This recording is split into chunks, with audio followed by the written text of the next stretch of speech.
agama. Jadi mohon yang terakhir saya ingin sampaikan, tidak ada kesuksesan tanpa kerja keras, tidak ada kesuksesan tanpa perjuangan, dan tidak ada kesuksesan tanpa dorongan doa dari kedua orang tua kita. Jadi pada hari ini Anda ucapkan selamat, Anda mintakan maaf kepada orang-orang tercinta yang berkontribusi atas kesuksesan pendidikan kita. Hati-hati memperlakukan kedua orang tua. Saya tahu di sini ada master hukum, saya tahu di sini ada master manajemen, saya tahu banyak prodi yang ada di sini dan memiliki tata kelola yang sangat baik, maka itu salah satunya didukung oleh perilaku Anda setelah lulus. Pada saat Anda berinteraksi dengan kedua orang tua, jangan menggunakan pasal hukum. Pada saat ibu mengatakan, saya mau ketemu, kamu pulang, maka Anda akan mengatakan, mah tidak boleh memaksa, karena ada pasal hukumnya. Enggak ada itu, tidak berlaku untuk kedua orang tua. Pada saat Anda diminta membantu kedua orang tua, Anda jangan menggunakan manajemen yang efektif. Tidak ada manajemen dalam hubungan dengan orang tua, kecuali penghargaan, penghormatan, dan tempatan dia sebagai di tempat yang paling sempurna sebagai kedua orang tua kita. Saya hanya ingin mengulang dengan cerita yang lama, tetapi ternyata ini memberikan sebuah inspirasi bagi kita. Mohon maaf, saya pernah jadi seorang pejabat. Pada saat saya sedang rapat, saya ditelepon oleh keponakan saya dan menyatakan ibu saya dalam keadaan sakit. Kemudian saya balas telepon itu dengan sebuah ungkapan yang agak sedikit sombong. Tolong cepat bawa ke dokter dan nanti uangnya akan saya transfer. Ternyata ibu dari kejauhan menjawab kalimat saya dengan sebuah kalimat yang tegas. Enggak usah ditransfer, yang penting kita bisa ketemu. Kalau ibu sudah mengatakan yang penting kita bisa ketemu, maka jabatan itu tidak ada, maka rapat itu tidak ada. Dan boleh saya katakan, kalau saya sudah dipanggil ibu dan bapak, tidak ada yang bisa menolak panggilan siapapun, termasuk atasan saya.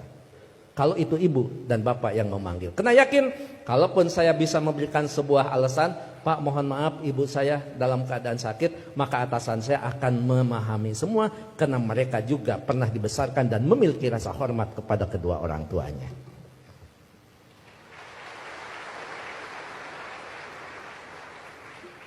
Pukul 8:30 malam saya pulang, dan saya sama seperti Anda, mungkin saya lebih kampung daripada Anda yang hari ini di wisuda. Saya tidak dilahirkan di tengah kota, saya dilahirkan di kaki Gunung Papandayan yang sekarang terkenal dengan tempat wisata Kawah Papandayan. 3 jam saya sampai di rumah, 11:30 saya sampai di rumah. Ternyata ibu dalam keadaan segar bugar, tetapi saya tidak menunjukkan perasaan suudon kepada ibu. Kenapa? Ternyata di situ ada hikmah. Bagi seorang ibu dan bapak dalam keadaan sakit, kemudian dia menunggu anaknya terkasih dan tersayang, maka pada saat dia bertemu, maka kehadirannya lebih mujarab daripada obat yang diberikan oleh seorang dokter. Catat itu.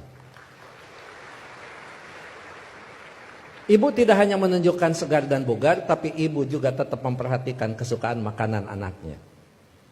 Saya dimasakkan sayur kacang merah, saya digorengkan asin peda, saya dibuatkan sambal terasi, dan saya juga dibakarkan pete. 11:30 malam, coba bayangkan ada sayur kacang merah, nasi putih, bakar pete, dan belum peda ditambah sambal terasi. Boleh dibayangkan setelah wisuda. 11:30 malam saya disuguhi makanan itu, maka tidak ada kalimat yang bisa diucapkan kepada ibu selain mengucapkan terima kasih. Padahal saya tidak biasa makan malam, kecuali makan nasi di waktu malam. Ya saya makan. Saya tidak pernah mengatakan, Amah ngapain masak? Kan kata dokter paling tidak 3 jam sebelum tidur kita boleh makan. Ini mau tidur 11:30, ngapain masak? Bagaimana perasaan ibu pada saat seorang anak yang dia tunggu, yang dia masakan, kemudian anak berargumentasi dengan sebuah ilmu di mana ibu tidak paham tentang ilmu itu. Menyakitkan. Iya, saya makan dan saya berdoa mudah-mudahan ini jadi obat.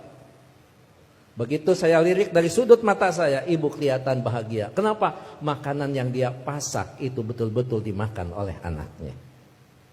Begitu selesai makan, saya mengatakan kepada ibu, Amah mohon maaf, ini makanan sangat enak, terima kasih. tapi mohon maaf besok tidak akan pulang siang karena ada pekerjaan yang tersisa. Kemungkinan saya pulang sebelum sholat subuh.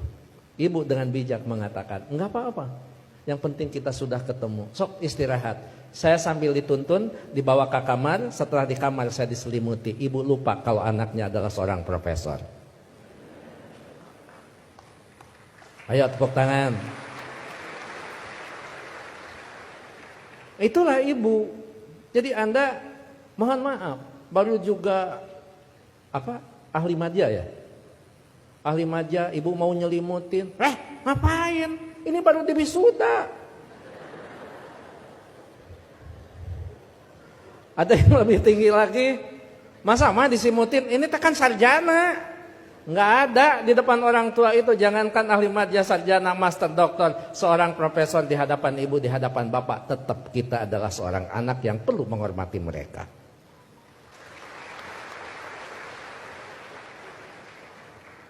Yang paling indah dan paling membuat saya terharu, pada pukul 3 saya bangun, ternyata ibu sudah berdiri di samping saya sambil menepuk bahu saya. Cepat kamu bangun, jangan lupakan sholat sepertiga malam terakhir. Kenapa?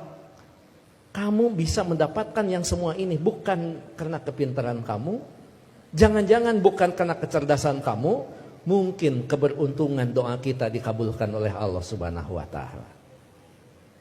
Jadi ibu masih khawatir tentang anaknya. Ibu khawatir anaknya merasa pintar sehingga pintar menjadi sebuah kesombongan. Ibu masih khawatir anaknya cerdas, cerdas menjadi sebuah kesombongan.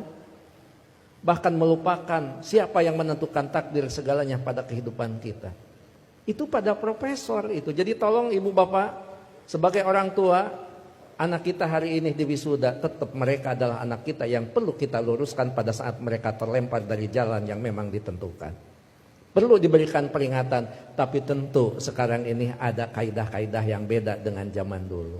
Seorang siapa Pak Rektor, sahabat itu, Ali, mengatakan, didiklah anak-anakmu bukan dengan zamanmu, karena mereka tidak mungkin mengalami zaman yang seperti kita alami. Jadi memang cara sudah berbeda, cara kita memperlakukan anak-anak kita. Tapi sejatinya tetap kewajiban kita adalah bagaimana mendidik anak-anak kita, bukan masalah kedewasaan. Tapi masalahnya sampai nyawa berpisah dengan badan, itu tetap menjadi kewajiban kita sebagai kedua orang tua. Begitu saya sudah selesai sholat, kemudian di situ saya bisa mendapatkan sebuah hikmah. Memang orang tua kita adalah punya kecerdasan yang luar biasa. Padahal ibu saya bukan profesor, ibu saya tidak lulus SMA, ibu saya juga tidak lulus SD. Beliau hanya lulusan sekolah raya. Tapi apa? Dalam sebuah komunikasi waktu itu saya katakan, "Ama, sekarang saya pergi, mohon pamit." Ibu masih bertanya, "Kamu nanti sholat di mana?" Saya jawab, "Nanti sholat di jalan." Ibu langsung mengkritisi kalimat saya, "Jangan suka sholat di jalan."